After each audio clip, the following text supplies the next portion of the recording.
Wir fangen an mit Olivier Wenger, er ist bereits parat, schon lange am Rumtigern. Endlich geht's los. The beginning of security in DevOps, a customer's commitment and the interaction with them. Ganz schnell zum Olivier. Ich glaube, er tut sich selber noch vorstellen. Je pense Olivier, tu vas aussi te présenter encore un petit peu en plus en détail. Mais quand même, Olivier, il vient de l'entreprise LIP, qu'on connaît assez bien à Fribourg. Hein. LIP kennt man sehr gut. Gut verankerte Firma. In Fribourg, natürlich auch in anderen Städten in der Schweiz. Der Olivier ist hier als bilinguer Student diplomiert worden. Ich weiß nicht mehr genau vor wie vielen Jahren, aber du bist auch noch bei mir im Kurs gewesen. Hein? Olivier a fait les études ici en cursus de bilingue. Et maintenant il est de retour, ça c'est cool, c'est super d'avoir des ex-étudiants d'ici. Avant, Olivier, il a fait un apprentissage comme électricien et par après le EMF Vocational Diploma. Qu'est-ce que ça veut dire? Ça veut dire c'est la maturité professionnelle, c'est ça. Hein? Technik. Berufsmatur. Hein? Ja. Also Olivier hat hier studiert, wie gesagt, hat vorher eine Ausbildung, also eine Lehre als Elektriker gemacht und hat nachher noch nachträglich an der Berufsfachschule nebenzu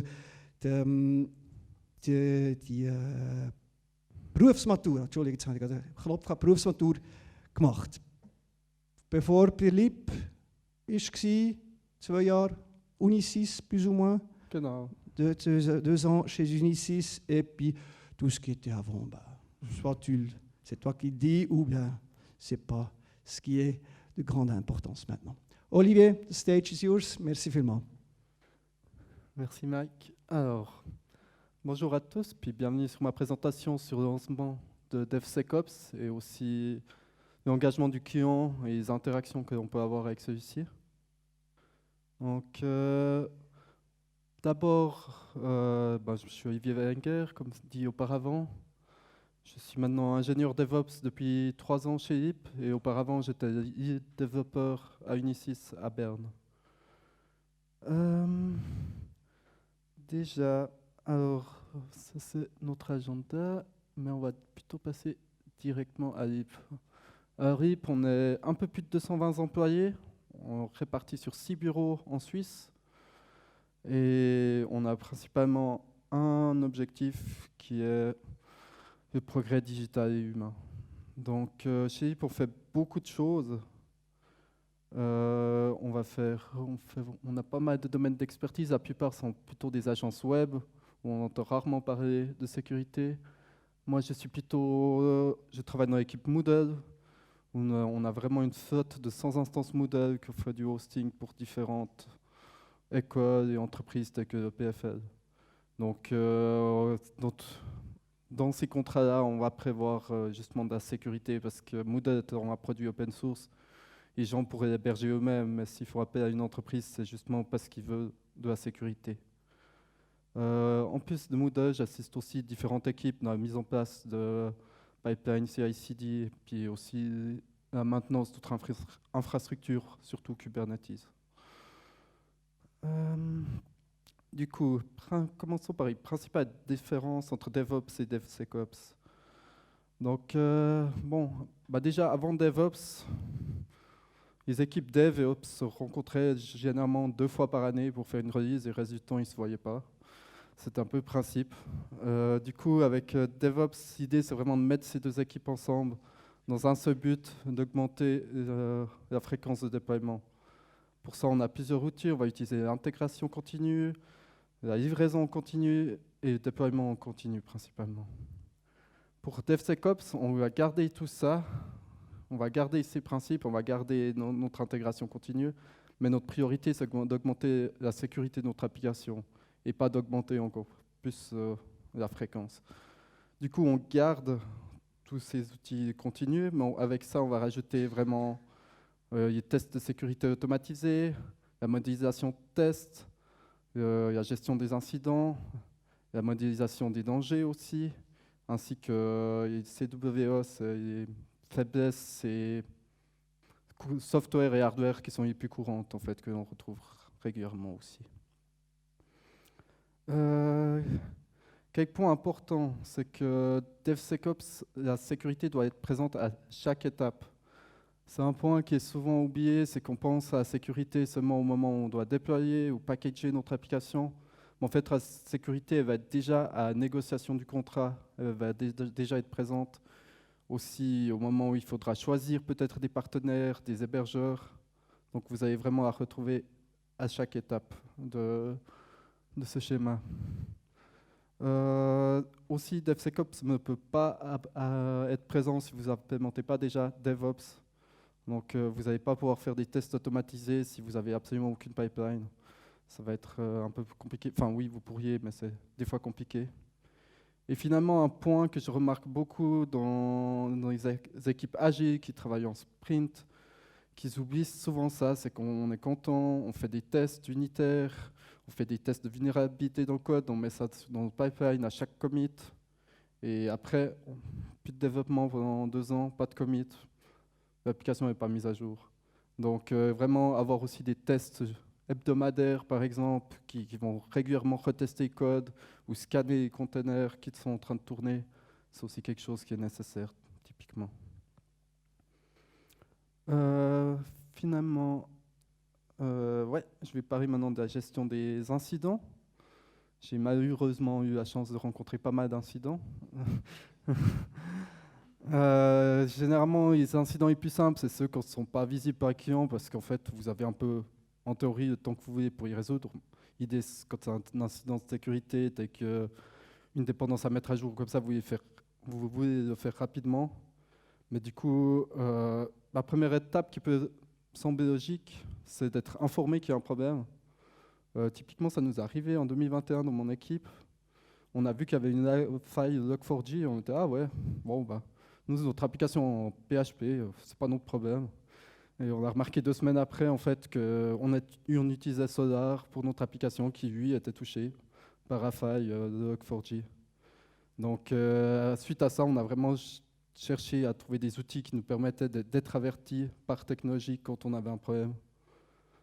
Nous utilisons Renovate pour gérer nos dépendances, mais il y a un tas d'autres outils qui existent pour ça. Du coup, idéalement, si vous pouvez régler le problème directement, parce que c'est prévu dans le contrat, faites-le autant vite que possible. Et finalement, c'est toujours bien d'informer les clients.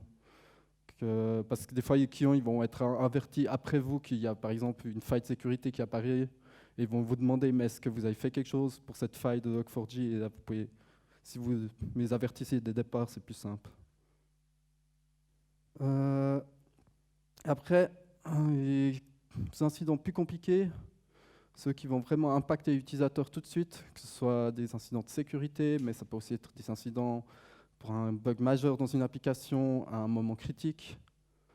Donc, généralement, ce que j'ai remarqué qui fonctionne le mieux, c'est de former une équipe rapidement. Donc, on aurait un coordinateur, qui est la personne qui va s'occuper de coordonner l'équipe, de prendre des décisions. Parce que, en fait, dans l'urgence, c'est pas toujours facile de prendre des décisions de façon démocratique. Enfin, des fois, il faut vraiment aller vite. Finalement, un deuxième rôle, c'est une personne qui s'occupe de prendre un PV. C'est un point très important. Premier grand incident que j'avais personne pour faire ça. C'est un incident qui a duré sur 12 heures, qui s'est terminé à 2 heures du matin. Et une semaine après, le client nous a demandé un rapport sur ce qui s'est passé à quel moment. Et en fait, c'était très compliqué à reproduire un tel rapport par après quand on n'a pris absolument aucune note. Donc vraiment, ayez quelqu'un qui prend des notes, qui dit à ce moment-là, on a téléphoné au client, à ce moment-là, on a décidé de prendre cette décision. Ça va vraiment vous aider. En plus, ce PV va aussi vous aider à la suite de l'incident à pouvoir réfléchir à ce que vous avez fait bien, ce qui pourrait être amélioré, puis comme ça peut vous donner des pistes pour vous améliorer la prochaine fois que vous rencontrez un incident. Finalement, aussi un autre point qui est souvent oublié, c'est la communication. Donc vraiment, il faut que vous informez vos clients, que vous ayez une approche proactive avec eux et pas que vous attendez et que vous retenez des informations. Vraiment, il faut avoir quelqu'un qui soit là pour les clients simplement. Et ce qui peut être intéressant aussi, justement, c'est que des fois, des clients peuvent avoir des infos qui peuvent vous être utiles pour résoudre le problème. Et finalement, les derniers, c'est ceux qui ont crée problème, répare. Donc que ce soit les devs, les ops, sys ou sec, répare le problème. Donc généralement, nous, quand on a un incident, ce qu'on fait, c'est qu'on a personne qui remarque le problème, notifie l'équipe, et puis on essaie de former une équipe avec les gens qu'on a sous la main. Des fois, on n'est que 2, des fois, on est 3, mais on se distribue ces rôles aussi. Après, ce qui est important, c'est que nous, on a aussi des templates qui sont prêts dans les 3 langues. On a vraiment des clients qui parlent les 3 langues, français, allemand, anglais. Donc, on a vraiment des templates de newsletters qui sont prêts pour parer d'incidents qu'on a sous la main. Et puis, comme ça, on peut vraiment essayer de notifier tous nos 100 clients dans l'espace en 30 minutes après qu'on remarque le problème, ce qui est vraiment important pour nous. Et ensuite, une fois qu'on a communiqué avec les clients, là, on commence ou en parallèle, si on a le temps, on commence à résoudre le problème, tout en ayant un secrétaire qui prend toujours des notes de ce qui est effectué. Tout le long, on maintient cette communication avec les clients, donc on va les avertir, des fois on va envoyer 3 mails pour dire on a une meilleure piste, on peut déjà écarter ceci. Ce qui est un point important, c'est qu'en fait, j'ai vu souvent avec des incidents où c'était pas effectué, en fait, on pense pouvoir résoudre le problème en 30 minutes. Pendant ces 30 minutes, le client n'est pas sûr si ces données sont perdues, si ces données ont été hackées, s'il doit donner congé à des personnes parce qu'ils ne peuvent pas utiliser l'application et qu'ils sont en train de se tourner les pouces. Donc c'est vraiment important de communiquer constamment avec le client. Dès que vous avez plus d'informations, maintenez une relation de confiance avec lui. Et finalement, une fois que l'incident est fini, essayez quand même de prendre le temps de réfléchir sur comment vous avez résolu ça, avec l'aide du PV, et puis voir qu'est-ce que vous pouvez améliorer et voir retravailler votre plan d'action. Maintenant, je vais vous parler aussi dans nos contrats de maintenance. On a de la sécurité dans nos contrats qu'on ne laisse pas les clients en fait, enlever. C'est qu'en fait, dans tous nos contrats, on inclut toujours les backups. On inclut des mises à jour de sécurité. Pour Moodle, c'est 6 par année. On prévoit toujours aussi assez de temps dans nos contrats pour pouvoir faire deux mises à jour en plus par année parce qu'il y a un problème grave. Donc on prévoit aussi une petite marge là-dessus. Et malheureusement, ce qu'on a, c'est qu'on ne peut pas tout inclure dans ce contrat annuel. Par exemple, on a des mises à jour majeures qui doivent être effectuées tous les 2 ans. Mais ça, on communique vraiment au client que c'est obligatoire parce qu'il va devoir payer en plus une fois tous les 2 ans ces mises à jour majeures. Mais c'est vraiment, on préfère lâcher un client que laisser continuer à utiliser une instance pas mise à jour, s'il refuse la mise à jour majeure, par exemple. Donc ça, c'est très important pour nous. Et après, nous, on a aussi un autre problème qu'on a avec Moodle. Enfin, problème, c'est que c'est un peu comme un WordPress. Vous pouvez installer, il me semble que WordPress c'est comme ça, vous pouvez installer des plugins par zip. Donc un client peut trouver un plugin qui a été développé il y a 7 ans en arrière sur GitHub, télécharger un zip et installer sur son instance Moodle.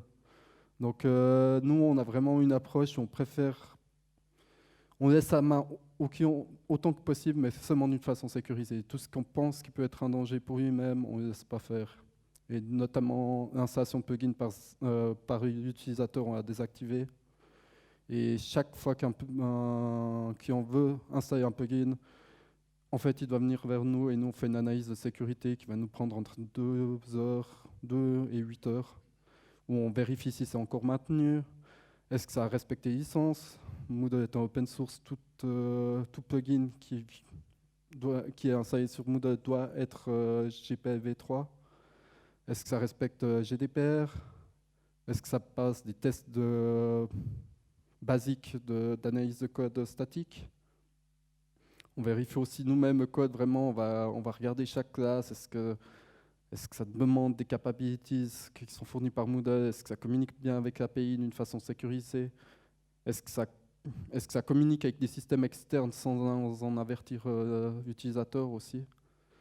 Et après, on teste aussi, on regarde aussi les choses telles que est-ce que ça permet de faire d'injection ou pas de code. Finalement, ces résultats, quand un test passe pas, alors là, on va les transmettre au client. Des fois, ils transmettent même aux développeurs, voir si ça peut être changé.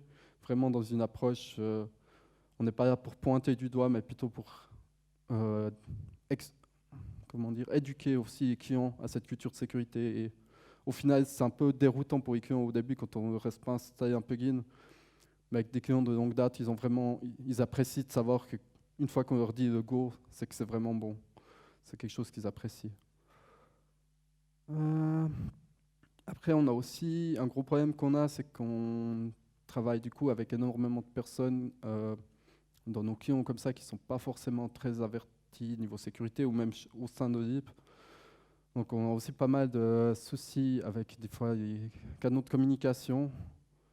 Donc en fait on a au sein de l'IP des canaux de communication qu'on considère comme safe parce que les données sont en Suisse, parce que c'est certifié ISO, on a quelqu'un qui est responsable de ça et on a des canaux de communication qui ne sont pas du tout considérés comme safe.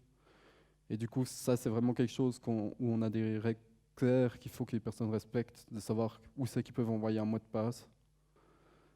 Aussi, si on partage un mot de passe, on utilise toujours des outils qui permettent de restreindre le nombre d'accès ou le temps d'accès à ce mot de passe. Nous utilisons Bitwarden qui permet notamment de faire ça. On génère toujours des mots de passe aléatoires.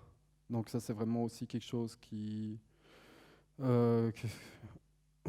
j'ai quand même vu souvent des clients qui nous envoient des mots de passe où c'est vraiment le nom de la ville où leurs bureaux sont. Enfin, c'est pas très original, s'il vous plaît, ne faites pas ça. En fait, quand ça arrive, changez immédiatement le mot de passe. Si un mot de passe ou un token est partagé de façon insécurisée, il faut le modifier. Si vous retrouvez un mot de passe quelque part dans un repo Git, modifiez-le autant que possible. Et puis un gros point dans DevSecOps, c'est qu'en fait ça ne devrait pas être une seule personne qui est au courant de ça. C'est vraiment, vous devez vous assurer que tous les héros soient au courant. Tous les héros doivent quand même avoir au moins un début de culture de sécurité, ce qui est très important aussi. Maintenant, on va parler des héros et des comptes. Donc, un point important, c'est déjà, ça va de mieux en mieux dans le monde de l'IT, mais c'est vrai qu'il faut vraiment éviter les comptes génériques autant que possible.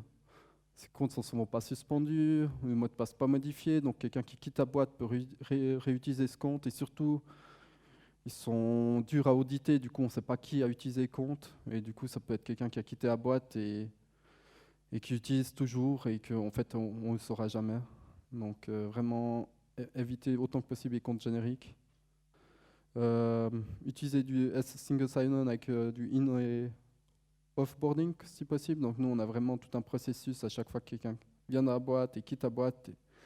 Et avec ce single sign-on, on sait que 90% de nos services sont couverts par ce single sign-on. Et quand quelqu'un quitte la boîte, on a ces services-là encore à désactiver compte, mais ça nous facilite beaucoup de travail. Et finalement, on a aussi un problème qu'on a souvent aussi avec Moodle, typiquement, c'est que on a aussi pas mal de clients qui ont les utilisateurs, enfin leur contact avec nous qui changent, parce qu'en fait, on a des personnes qui nous écrivent qu'une fois toutes les années et qui ont toujours un compte sur notre Jira. Donc, essayez de demander périodiquement aux clients quelle est la liste des utilisateurs qui ont accès à votre plateforme. Et de même, rendez appareil quand quelqu'un quitte votre équipe ou rejoint votre équipe, avertissez les clients. Finalement, ça va un peu de soi, mais plutôt que de donner des droits d'admin à la première personne qui demande à modifier quelque chose, donner plutôt les droits minimums requis à chaque fois pour effectuer une action. N'hésitez pas aussi, moi c'est quelque chose de plus en plus je fais, je suis admin GitHub pour LIP, donner des droits temporaires, des droits qui s'arrêtent dans le temps, dans un mois après ou comme ça. Et si vous ne pouvez pas donner des droits temporaires, essayez de mettre au moins un reminder pour enlever les rôles. Et documentez aussi toujours les administrateurs de vos services. Ça permet de savoir pourquoi vous avez 20 administrateurs. Est-ce que c'est vraiment normal ou est-ce que c'est juste par habitude? Et ouais, on est en 2023, mais je crois qu'on doit toujours le dire parce que j'ai encore dû apprendre à des gens au sein de notre équipe comment ça fonctionne, mais utilisez MFA. Enfin, faites de l'éducation, prenez le temps à éduquer les gens autour de vous pour faire du MFA correctement. Et surtout, sauvegardez vos recovery codes, s'il vous plaît. Maintenant, je vais vous parler un peu plus de BCF. On travaille aussi avec ABCF et comment on gère là-bas les données de dev et de test. Donc,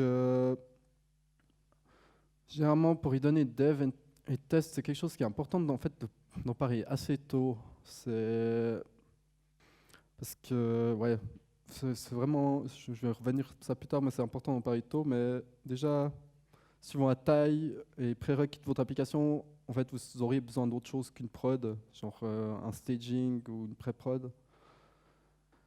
Idéalement, si données de production sont utilisées ailleurs, il faudrait vraiment qu'elles soient anonymisées. Ça vous simplifie la vie d'un point de vue de GDPR. Il me semble que si vous les anonymisez pas, c'est vraiment la même chose que si la prod avait été hackée.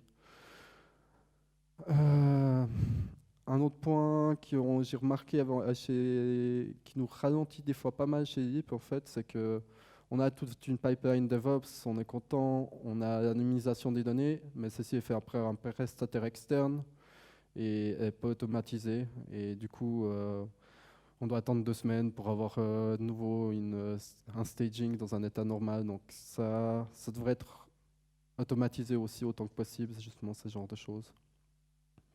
Et finalement, capacité à pouvoir fournir des données anonymisées de la prod devrait être prise en considération justement au moment où vous choisissiez un hébergeur. Ça devrait être pris en considération dès le départ, parce que c'est assez dur de demander ça par après, puis que les personnes disent simplement « Ah non, mais ça on ne fait pas ». Donc pensez-y dès le départ, vraiment dès la phase de planification avec le client. Et surtout, c'est pourquoi c'est important d'avoir toutes ces données dès le départ, c'est qu'en fait, ça va vous limiter en fait des fois dans les fonctionnalités que vous pouvez implémenter, par exemple. J'avais fait, quand j'étais développeur, j'avais fait une application où je faisais de la reconnaissance d'image. C'était une chose assez bête, je reconnaissais si un bulletin de vote avait été modifié ou non. Mais typiquement, j'ai su dès le départ que le client ne pouvait pas me fournir des données de test. Donc ça écartait déjà toute idée de commencer à faire du machine learning pour rien parce qu'on ne va pas avoir de données de test. Donc ça c'est important, pas avoir assez de données de test et d'entraînement. Donc c'est important justement d'y penser dès le départ parce que ça peut vraiment vous restreindre. Alors à BCF, nous travaillons principalement sur l'API et front-end. Donc notre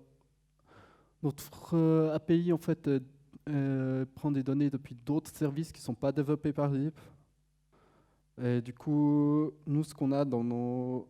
En fait, on teste continue. Quand on veut tester l'API, ce qu'on fait, c'est qu'on moque ces services en back-end. Donc on a vraiment des JSON pour moquer ça.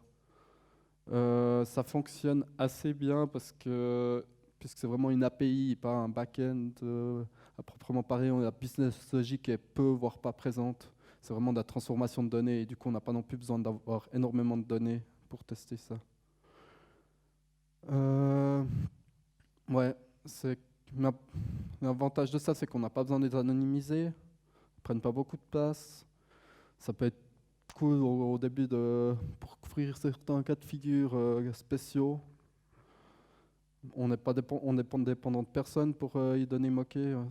On les développe nous-mêmes. Enfin, certaines fois, les services nous les fournissent, mais sinon, la plupart du temps, c'est quand même développé par nous. Mais par contre, les inconvénients avec ça, c'est que j'ai eu typiquement sur un autre projet où c'était vraiment pour Agroscope, une énorme base de données de carottes, et il y avait des soucis de performance, et on n'avait que des données moquées. Et trouver des soucis de performance SQL avec des données moquées, c'est vraiment compliqué. Donc, ça peut être des fois impossible de tester des soucis de performance avec ça.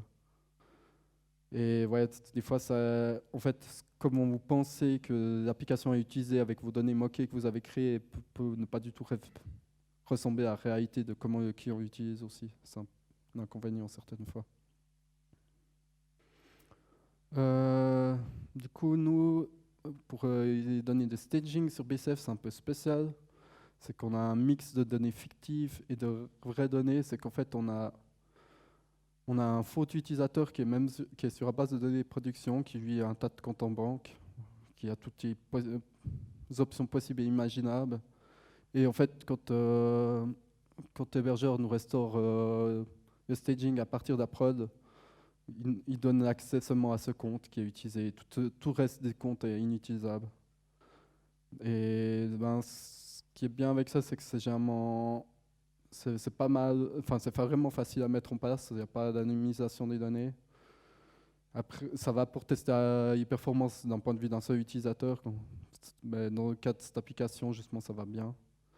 Après, dans les inconvénients, c'est que les données sont quand même pas anonymisées. Donc, même si on n'a pas accès, c'est quand même des données sensibles et devraient être traitées comme telles. Et ouais, on peut tester vraiment que du point de vue d'un utilisateur. Voilà, j'ai fini. Mais du coup, est-ce que vous avez des questions ?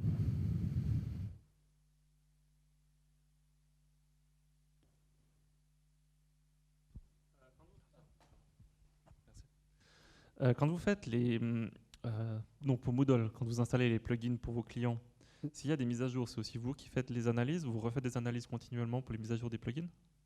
Alors non, on fait pas des analyses continuellement. Généralement, on les fait, je dirais, une fois tous les 4-5 ans, mais après on les reteste auparavant. Et puis aussi, ce que je fais, c'est qu'en fait, quand un client un plugin n'est plus utilisé depuis quelques années, en fait, ou on va pas y réanalyser, mais on va quand même vérifier qu'il soit toujours maintenu, par exemple. On a un check tous les 3 mois où on va sur tous les plugins voir si c'est toujours, on pointe toujours vers le bon repo, parce qu'on utilise en fait des sous-modules Git pour installer ces plugins. Donc on va pas tester la sécurité continuellement, mais Moodle le fait aussi. Moodle teste la sécurité. Puis nous, on teste surtout que c'est maintenu, c'est ce qui nous importe le plus principalement.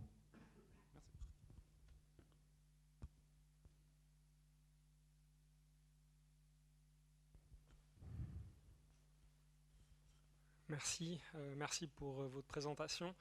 Vous aviez parlé d'un cycle de 6 mises à jour, je crois, avec une réserve de 2 pour les instances Moodle de vos clients que vous gérez. Ma question est la suivante. Est-ce que ce calendrier de ce cycle de mise à jour est le même pour tous les clients, donc pour toutes les instances, ou c'est 6 à l'année à définir avec le client? Et si oui, que faites-vous, vu qu'il y a quand même pas mal de prolifération au niveau des vulnérabilités, en cas de 0D, est-ce que vous proposez au client, vous la notifiez au client, vous proposez un patching quand même d'urgence, ou vous attendez, quoi qu'il arrive, la suivante fenêtre? Ouais. Merci. Alors, nous, on a vraiment, à part quelques clients spéciaux tels que PFL, où c'est hosté chez eux, tous nos autres clients, je dirais 90 d'entre eux, on fait vraiment les mises à jour en même temps. Donc on a pour ça, on a une approche GitOps où maintenant, avec notre nouvelle infrastructure, c'est un commit pour mettre à jour et sans instance. Donc c'est pas mal efficace. Donc ce qu'on fait, c'est vraiment, ils avertit par une newsletter qu'on va faire une mise à jour tel soir, et on le fait. Noicat 0 Day, c'est aussi ce qu'on va faire, c'est qu'on va les avertir et on va mettre à jour toutes les instances sans attendre. Donc sans forcément attendre la fenêtre dans ces 6 fenêtres. Non. Et après, la plupart du temps, ouais. Après, du coup, ça c'est quand ça touche vraiment toutes les instances. Des fois, après, quand on voit des failles ou des problèmes qui touchent un seul client, des fois on n'avertit pas et on fait ça à minuit, vite fait parce qu'on a testé auparavant. Mais sinon, c'est plutôt avertir en masse et en dehors des fenêtres de maintenance. Ça nous arrive, je dirais, 1 à 2 fois par année. Qu'on doit faire des mises à jour d'urgence comme ça. Ok, merci.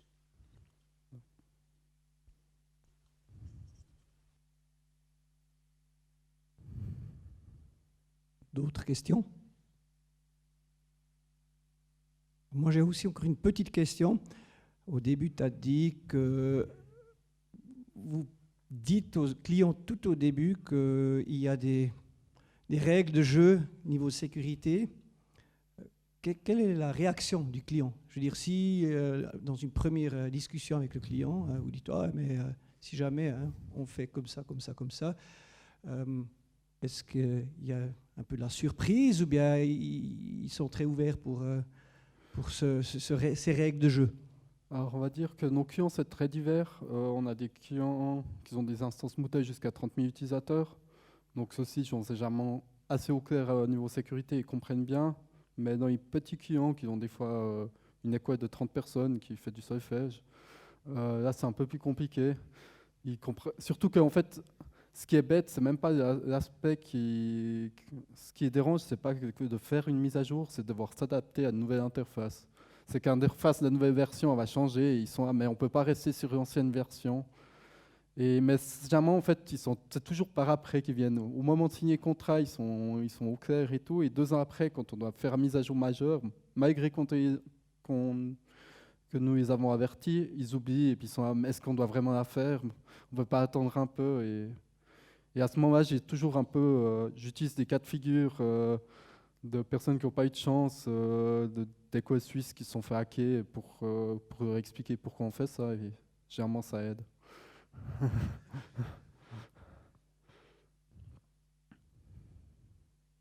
Alors, très bien, merci beaucoup Olivier. Merci. Merci à vous.